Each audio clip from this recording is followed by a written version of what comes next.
नमस्कार मंडळी, श्री स्वामी समर्थम. 3 मार्च 2026 रोजी ग्रस्तोदित चंद्रग्रहण आहे. म्हणजेच ग्रस्त असलेलं चंद्रबिंब आपल्याला दिसणार आहे. तर हे चंद्रग्रहण भारतामध्ये दिसणार आहे का? ग्रहण स्पर्श म्हणजेच ग्रहण सुरू कधी होईल? ग्रहण संपेल कधी? वेदाचे नियम पाळायचे आहेत का? पाळायचे असल्यास कोणते नियम पाळावेत? गर्भवती महिला, वृद्ध किंवा लहान मुलं यांनी कोणते नियम पाळावेत? काळजी कशी घ्यावी? ग्रहण काळांमध्ये कोणते स्तोत्र मंत्र पठण करावेत? कोणत्या सेवा कराव्यात? अशी सर्व माहिती आपण आजच्या व्हिडिओमध्ये पाहणार आहोत. त्यामुळे व्हिडिओ स्किप न करता शेवटपर्यंत नक्की पहा. 3 मार्च 2026 रोजी हे ग्रस्तोदित चंद्रग्रहण भारतामध्ये सर्वत्र दिसणार आहे. त्यामुळे सर्वांनाच वेदाचे नियम पाळायचे आहेत. 3 मार्च रोजी धुलीवंदन आहे. 2 मार्च रोजी होळी. संध्याकाळी आपण नेहमीप्रमाणे 2 मार्चला संध्याकाळी हुताक्षणी पौर्णिमा म्हणजे होळीची पूजा करावी. आपल्याला ग्रहणांचा आणि होळीचा कोणताही संबंध असणार नाही. त्यामुळे आपण होळी संध्याकाळी 2 मार्च रोजी करू शकतो. आणि 3 मार्च रोजी हे ग्रस्तोदित चंद्रग्रहण आहे. सर्वात महत्त्वाचं, ग्रहणांविषयी कोणतीही शंका भीती मनात ठेवू नका. विशेषतः गर्भवती महिलांसाठी. बघा, कोणतेही ग्रहण म्हणजे त्या काळांमध्ये पृथ्वीवरील विषाणूंचा संसर्ग वाढलेला असतो, कारण वातावरणामध्ये बदल झालेला असतो. त्यासाठी आपल्याला काही नियम पाळावे लागतात. आणि विशेषतः अन्नग्रहण म्हणजेच जेवण ग्रहणांच्या काळात करत नाहीत. तर बघा, ग्रहण कुठे कुठे दिसणार आहे? भारतासह ऑस्ट्रेलिया, न्यूझीलंड, कॅनडा, संपूर्ण अमेरिका, जपान, पूर्व आशिया, रशियाच्या मध्य आणि पूर्व प्रदेश इत्यादी ठिकाणी हे ग्रहण दिसणार आहे. ग्रहण स्पर्श म्हणजेच ग्रहण सुरू कधी होणार आहे? तर 3 मार्च 2026 रोजी दुपारी 3:20 ग्रहण सुरू होईल. आणि मोक्ष म्हणजेच ग्रहण संपेल कधी? तर बघा, 3 मार्च रोजी संध्याकाळी 6:48. आता ग्रहणांचा पुण्यकाळ कधी आहे? तर ग्रहणांचा पुण्यकाळ आहे 3 मार्च रोजी सूर्यास्तापासून, म्हणजेच 3 मार्च रोजी संध्याकाळी 6:20 संध्याकाळी 6:48 म्हणजे साधारणतः अर्ध्या तासाचा पुण्यकाळ आहे. अल्प आहे, काही कमी आहेत. या वेळेत आपण जास्तीत जास्त सेवा करावीत. बघा, वेदाचे नियम कधीपासून पाळायचे?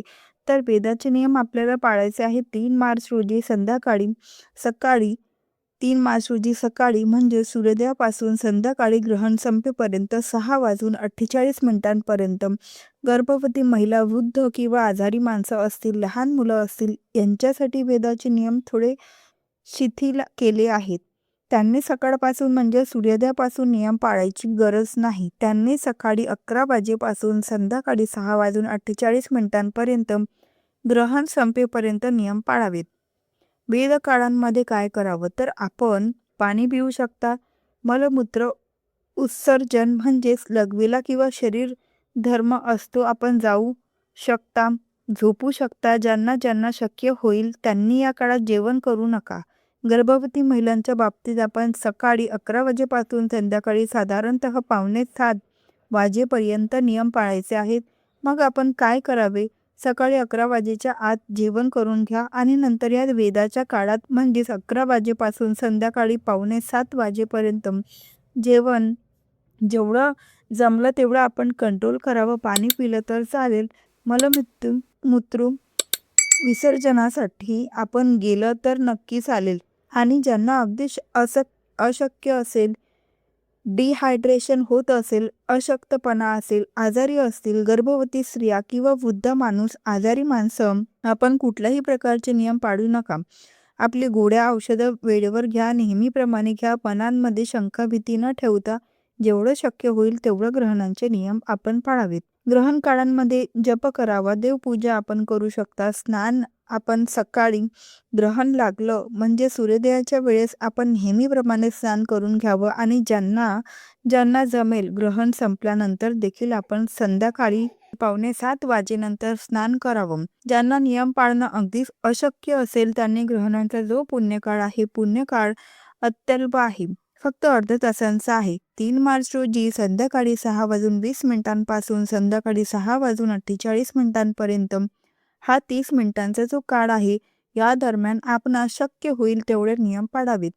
या दरम्यान आपण काही खाऊ नका. देवपूजा, जप, तर्पण, दान यापैकी जे शक्य असेल आपण ग्रहणांच्या काळात करावं. आपल्याला गुरुमंत्र एखादा दिला असेल, या मंत्रांचे आपण पठण करू शकता किंवा कुठलाही मंत्र, श्री स्वामी समर्थ किंवा लक्ष्मी मातेचा मंत्र, भगवान विष्णूंचा मंत्र, पुरुष सूक्त, श्री सूक्तांचे पठण आपण करू शकतो.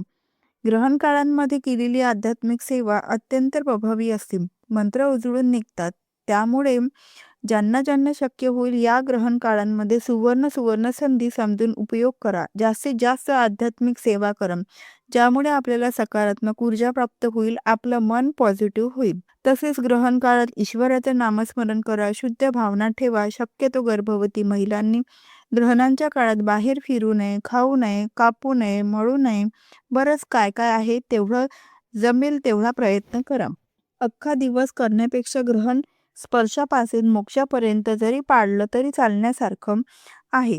बघा, चंद्रदेवतेचा कुठलाही मंत्र ओम सोमाय नमः किंवा ओम श्री सोमाय नमः या मंत्रांचं आपण पठण करावं, हे शास्त्र आहे.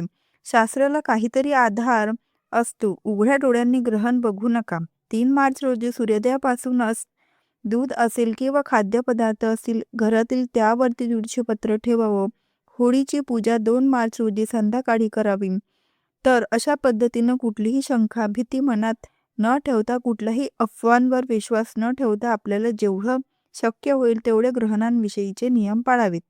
आध्यात्मिक सेवा कराव्यात. ग्रहण काळात आपली नेहमीची रोजची काम आपण करू शकता. हे नियम आपल्याला जेवढे शक्य होतील तेवढे पाळावेत.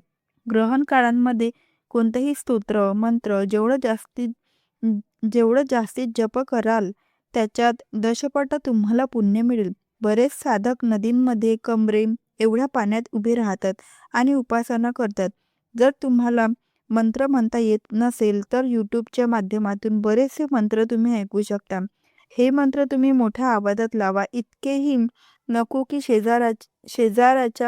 शेजाऱ्याला त्रास होईल. त्यामुळे वास्तूंमध्ये देखील त्या आवाजात ग्रहण होईल. आता धुलीवंदनांचा सुद्धा प्रश्न पडलेला आहे लोकांना, कारण धुलीवंदन 3 तारखेला येईल. मग कसं करायचं? तर मुळामध्ये आपण धुलीवंदनाच्या दिवशी रंगपंचमी खेळतो. खरं तर हे चुकीचं आहे. रंगपंचमी हा पूर्णपणे वेगळा सण आहे आणि याच्यात खूप फरक आहे. आपलीकडे हल्ली काय झालं, उत्तर भारतात आणि पिक्चरमध्ये पाहत असताना तशाच प्रथा सुरू केलेल्या. होळीच्या दिवशी रंग खेळतात, तसं चालत नाहीत. रंगपंचमीच्या दिवशी रंग खेळायचा असतो. धुलीवंदन म्हणजे काय? तर शास्त्र शुद्ध पद्धतीने आपण जी होळी करतो, ज्या होळीचा राख असते त्याची थोडीशी राख आपल्या संपूर्ण अंगाला लावून मग आंघोळ करायची, असा नियम आहे. त्याचप्रमाणे ते राखीचे अजून कोणकोणते उपाय करायचे या संदर्भातला आपण आपल्या चॅनलवरती सेपरेट व्हिडिओ आहे, तो देखील तुम्ही पाहू शकता. त्याचप्रमाणे ग्रहणांमध्ये गरोदर स्त्रियांनी कोणते नियम पाळावे या संदर्भातील देखील व्हिडिओ आहे, तो देखील तुम्ही सविस्तरपणे पाहू शकता. आपण आता शेवटच्या मुद्द्यांमध्ये जाणून घेऊ की ग्रहणांचा संपूर्ण काळ हा कधी कधी असणार आहे. तर बघा, वर्षातील हे पहिले चंद्रग्रहण भारतामध्ये दिसणार असल्यामुळे त्याचा सूतक काळ सुद्धा लागू होईल. चंद्रग्रहण सुरू होण्याच्या 9 तास आधी सूतक काळ सुरू होतो. ज्योतिष आणि धार्मिक मान्यतेनुसार या सूतक काळांमध्ये कोणतेही शुभ कार्य करणे टाळायचे असते. सूतक काळ 3 मार्च रोजी मंगळवारी सकाळी 6:20 सुरू होईल आणि संध्याकाळी तो 6:48 असेल. बघा, या दिवशी दुपारी 3:20 ही वेळ ग्रहणांच्या स्पर्शाची वेळ असेल. सायंकाळी 4:34 या चंद्रग्रहणांची खग्रास अवस्था संमीलन सुरू होईल.